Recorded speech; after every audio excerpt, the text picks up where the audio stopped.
പോവാട്ടാ. അതിലേക്കാണ് ടേസ്റ്റ് ഇത്. 50 അര കൊടുക്കാം. കാസർഗോഡ് ഫുഡ് കോർട്ടിലെ എഗ്ലെറ്റ്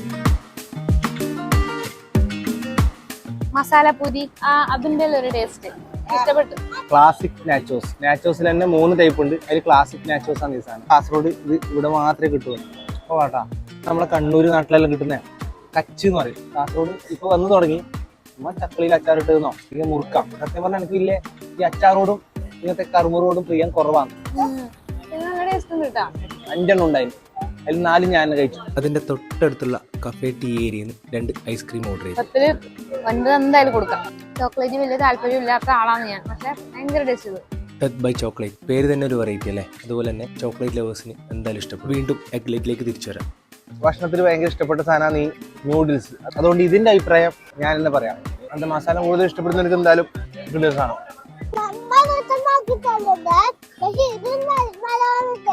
സിമ്പിൾ ഫുഡിൽ എനിക്ക് ഏറ്റവും ഇഷ്ടപ്പെട്ട സാധനമാണ് ഈ ഓംലെറ്റ്. അതിന്റെ തന്നെ സിഗ്നേച്ചർ ഐറ്റം, ഇവരുടെ സിഗ്നേച്ചർ ഐറ്റം. ഈ ഉണ്ടാക്കിക്കൊണ്ടിരിക്കുന്ന സാധനമാണ് ചർമുറു അല്ലെങ്കിൽ ചർമുറി. പൊരിയിൽ കുറച്ച് മസാല മിക്സ് ആക്കിയിട്ട് ഉണ്ടാക്കുന്ന സാധനമാണ് ഈ ചർമുറു എന്ന് പറയുന്നത്. ഇതിന്റെ അപ്ഡേഷൻ ആയിട്ട് ഇതിന്റെ മുകളിൽ ഓംലെറ്റ് വെക്കല്, ബുൾസേ വെക്കല്, അതുപോലെ ആട്ടും സൂപ്പ് വെക്കല്. പക്ഷേ ഇവിടെ ഉണ്ടാക്കുന്നതാണ് ഇതിന്റെ ഓത്തന്റിക് സ്റ്റൈൽ. ഇത് നമ്മുടെ കാഞ്ഞങ്ങാട് അവൈലബിൾ അല്ല. അങ്ങനെ എല്ലാവർക്കും ഇഷ്ടപ്പെടണമെന്നില്ല. കഴിച്ചു നോക്കിയിട്ട് ഫീഡ്ബാക്ക് അറിയിക്കാം. By Kanhangad food.